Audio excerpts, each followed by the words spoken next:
السلام علیکم۔ مجھے پہلے بھی میں ویڈیوز وغیرہ بنا چکا ہوں، تو اس وقت جو پاکستان کے موجودہ مسائل ہیں، تو میں نے اپنی پہلی ویڈیو میں بھی یہ بات کہی تھی کہ ہم جو ہے وہ مسائل تو بتاتے ہیں لیکن مسائل کا حل نہیں بتاتے۔ تو معاملات یہ ہیں کہ اس وقت جو ہمارے مسئلے چل رہے ہیں نا، دیکھو، ایک حل ہوتا ہے جو فوری حل ہوتا ہے، اور پھر اس حل کو برقرار رکھنے کے لیے، اس کو کنٹینیو رکھنے کے لیے لانگ ٹرم پلاننگ بھی ہوتی ہے۔ تو شارٹ ٹرم پلاننگ تو ہماری یہ ہے، اور تمام مکتبہ فکر اس بات کا، یہاں تک کہ حامد میر صاحب جیسے جو صحافی ہیں، اور بھی طلعت حسین صاحب جیسے جو صحافی ہیں، اور بھی جو بھی تھنک ٹینکس ہیں پاکستان کے، جن کو بھی آپ اہل الرائے یا صاحب الرائے شخص کہا جا سکتا ہے، وہ یہی کہہ رہے ہیں کہ الیکشن کے علاوہ پاکستان کے حالات کا کوئی حل نہیں ہے، یہ فوری حل ہے۔ لیکن یہ فوری حل تو ہے، الیکشن سے یہ ہوگا کہ حالات بہت حد تک اسٹیبل ہو جائیں گے، لیکن جو کنٹینیو حل ہے نا، جو مستقل حل ہے، جو پرماننٹ حل ہے پاکستان کا، وہ یہ ہے کہ ہمیں اپنے تعلیمی نظام پہ توجہ دینی پڑے گی۔ اس کے علاوہ اور کوئی حل نہیں ہے۔ دیکھو، صحت کا مسئلہ بھی حل ہو جائے گا، روزگار کا مسئلہ بھی حل ہو جائے گا، پانی کا مسئلہ بھی حل ہو جائے گا، بجلی کا مسئلہ بھی حل ہو جائے گا، لیکن سب سے پہلے اگر انسان ٹھیک ہو جائے نا، تو ہر چیز ٹھیک ہو جاتی ہے۔ اور اگر انسان ہی نہ ہو، اسے پتہ ہی نہ ہو کہ میں ایک انسان ہوں اور میری کیا ذمہ داریاں ہیں اور میرے کیا فرائض ہیں، تو پھر کوئی بھی چیز، نہ کوئی قوم ترقی کر سکتی ہے، نہ کوئی بھی قوم وہ پہنچا سکتی ہے، اپنی قوم کو نفع پہنچا سکتی ہے، قوم کا کوئی بھی فرد۔ تو پاکستان کا جو مسلسل جو حل ہے، جو ایک پرماننٹ حل ہے پاکستان کا، مستقل جو حل ہے، وہ ہے تعلیمی نظام۔ اب دیکھیں، جمہوریت ویسٹ والوں نے اگر اپنائی تو انہوں نے سب سے پہلے تو اپنی آبادی کو کنٹرول کیا۔ آپ دیکھیں، پورے یورپ کی آبادی جو ہے نا، وہ 1 ارب بھی نہیں ہے، یعنی پورے یورپ کی آبادی مشکل سے 80 کروڑ ہے آبادی۔ اور آپ ایشیا اور افریقہ کا حال دیکھ لیں کہ صرف ہندوستان کی اور چائنا کی آبادی ملا کر جو ہے نا، تقریباً 3 ارب بن جاتی ہے۔ دنیا کی ٹوٹل آبادی 8 ارب ہے، اور صرف انڈیا اور چائنا کی آبادی ملا کر تقریباً 2.25 ارب سے زیادہ بن جاتی ہے۔ اور پورے یورپ کی آبادی، جو اس وقت سب سے خوشحال بر اعظم ہے، اس کی آبادی مشکل سے 80 کروڑ ہے، یعنی 1 ارب بھی نہیں ہے۔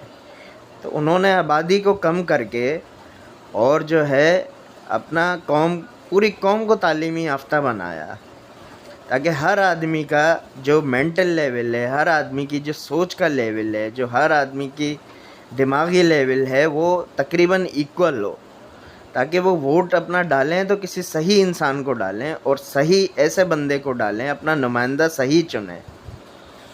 ہمارا ساتھ مسئلہ یہ ہے کہ ہماری آبادی تو بہت ہو گئی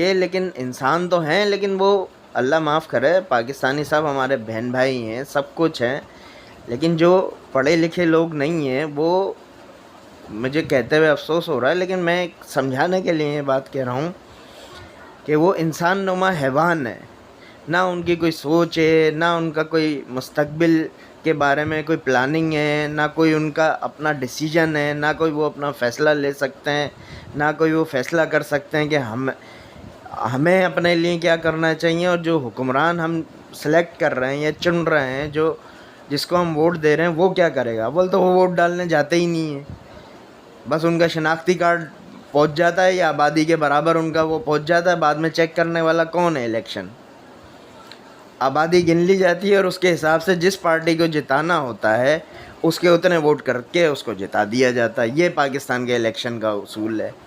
پھر وہ ظاہر ہے من پسند نمائندے آتے ہیں، من پسند حکمران آتے ہیں، اور اس کے بعد جو وہ لوٹ مار مچاتے ہیں، وہ پچھلے 75 سالوں میں ہمارے سامنے ہے۔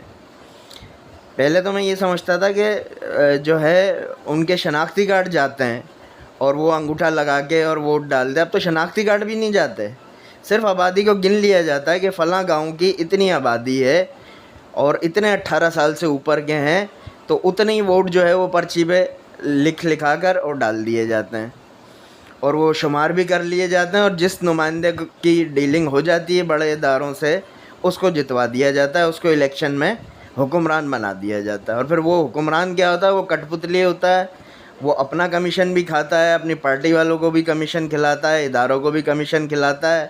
اسی چکر میں پچھلے 75 سال سے ملک مسلسل بربادی کی طرف جا رہا ہے.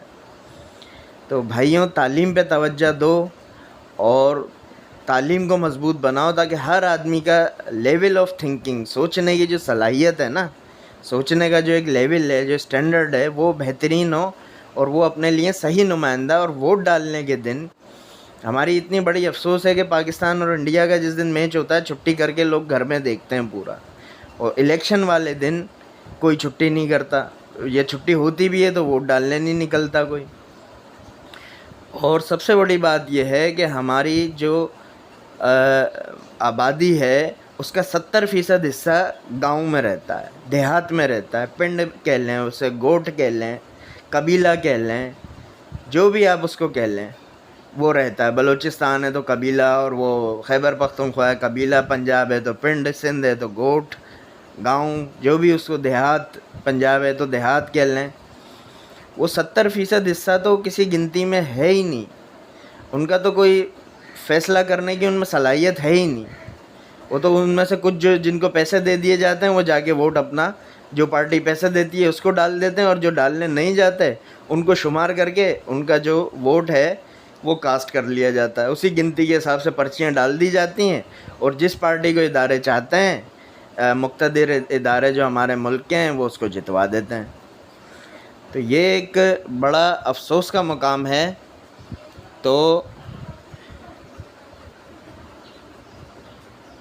اس کے علاوہ ہمارا کوئی سولوشن نہیں ہے کہ ہم جو ہے اپنی تعلیم پر توجہ دیں. ہر آدمی کا mental level, decision making level, فیصلہ کرنے کی صلاحیت اور فیصلہ کرنے کی وہ برابر ہو.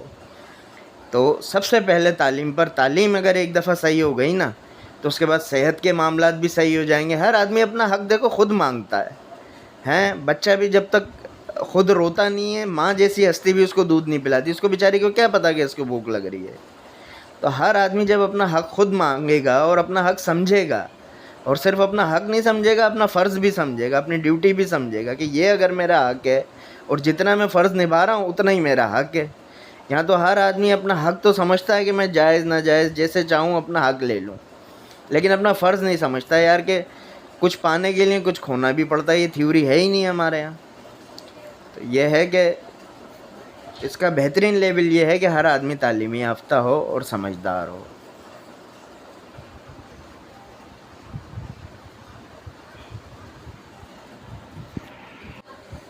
تو جناب میں یہی عرض کر رہا تھا کہ کوئی بھی اس وقت ہمارا ملک ایک مریض بن چکا ہے, اور مریض کے 2 طریقے ہوتے ہیں کہ سب سے پہلے تو اس کو فرسٹ ایڈ دی جاتی ہے, ابتدائی طبی امداد جس کو ہم کہتے ہیں. تو ابتدائی طبی امداد تو یہ ہے کہ ہم جو ہے اپنا اس ملک میں الیکشن کروائیں تاکہ اسٹیبلٹی آئے, جس کی وجہ سے باہر کی کمپنیاں ہیں یا باہر کے جو تاجر ہیں وہ اس میں پیسہ انویسٹ کریں اور پاکستان کے حالات بہتر ہوں. اور پھر لانگ ٹرم پلاننگ یہ ہے کہ اس کا مسلسل علاج ہو, اور مسلسل علاج سے مراد یہ ہے کہ جو ہے تعلیمی نظام بہتر ہو. بس یہی مجھے آپ لوگوں سے آج کہنا تھا. آپ کا بہت شکریہ, اور اپنے میزبان کو اجازت دیجیے, یاسر خان کو. اللہ حافظ.